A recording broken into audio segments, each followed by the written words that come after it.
ભાવનગર લઠ્ઠાકાંડ વચ્ચે અંકલેશ્વરની યોગી એસ્ટેટ વિસ્તારમાં પોલીસ વિભાગ દ્વારા 5 પોલીસ મથકમાં ઝડપાયેલા ₹4.37 કરોડના વિદેશી દારૂનો રોલર ફેરવી નાશ કરવામાં આવ્યો હતો।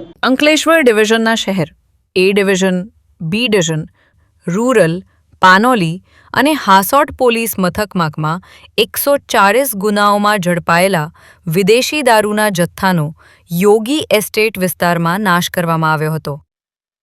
કોર્ટની મંજૂરી મેળવી નાયબ કલેક્ટર બી.એ. જાડેજા, મામલતદાર રાજન વસાવા અને ડીવાયએસપી ડોક્ટર કુશલ ઓઝાની ઉપસ્થિતિમાં 5 પોલીસ મથકોમાં ઝડપાયેલા ₹4,37,36,000 ઉપરાંતના વિદેશી દારૂની 1,23,000થી વધુ બોટલો ઉપર રોલર ફેરવી નાશ કરવામાં આવ્યો હતો।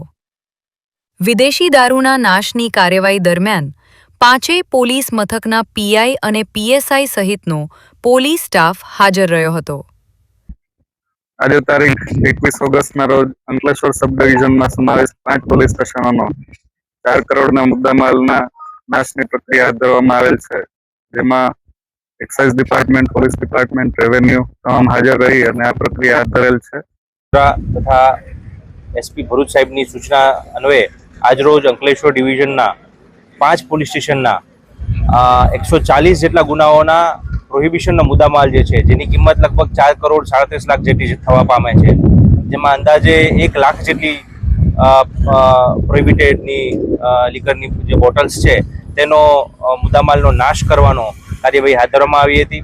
5 પોલીસ સ્ટેશન દ્વારા નામદાર કોર્ટ પાસેથી એમના હુકમો મેળવી ત્યારબાદ એસડીએમ સાહેબની તથા નશાબંધી અધિકારી સાહેબની હાજરીમાં આ તમામ મુદ્દામાલ નાશ કરવાની કાર્યવાહી કરવામાં આવી હતી।